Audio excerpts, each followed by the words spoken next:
Кыргыз маданият искусствосу, Кыргыздын акындык төкмөлүк өнөрү орду толгус чоң жоготууга учурады. 42 жаш курагында чыгармачылыгынын толуп ташып турган кезинде Актаңбай акын Кыргыздын акындык төкмөлүк өнөрүндө Замирбек Үсөнбаевден кийинки Орошон төкмө Кыргыздын патриот уулдарынын бири Элмирбек Иманалиев оорунун айынан дүйнө салды. Элмирбек таланттарынын ордосу болгон Айтылуу Токтогул өрөөнүн кулуну эле Кыргыздын улуттук төкмө акындык өнөрүнүн уставтары болгон Эстебес Турсуналиевдин, Тууганбай Абдиевдин, Замирбек Үсөнбаевдердин шакирти эле. Азыркы төкмөлүк өнөргө баш койгон жаштардын сап башында турган бээлдүү акын инибиз эле. Мындан сырткары Элмирбек Иманалиевдин калемине анын өзү чыгарган бир нечелеген обондуу лирикалык ырлары таандык. Ал ырлар кыргыз музыка дүйнөсүнүн алтын казынасына алынып, белгилүү аткаруучулар тарабынан аткарылып ырдалып келет. Эмне дейбиз? Кош Элмирбек, эми ырдалбай канча ыр калды, айтылбай канча сөз калды.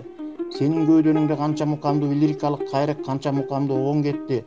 Кыргызым деп, ала тоом деп, мекеним деп чын боруңдан толгонгон канча өксүк калды. Жаткан жериң жайлуу, топурагың торко болсун. Кыргыз барда сен унутулбайсың.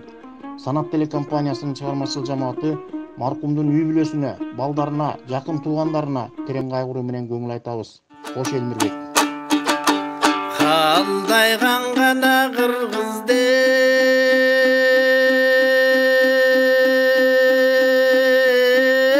калкыма, каран түн гана түшкөн убагы, калкагар тоодой алпакын кайрылгыз болуп кулады.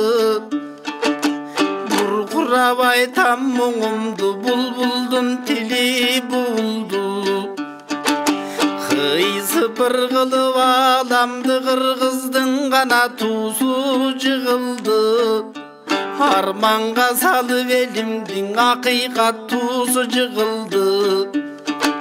Казак кыргыздын акыны қан какшатып эл журтун кайрылбай кетип жатырып.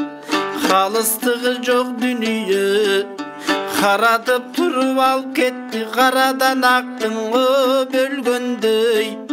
Же тобулас калкыңыз, жетим калдык жалпыбыз, жеңи жок кайраң өлгөндөй.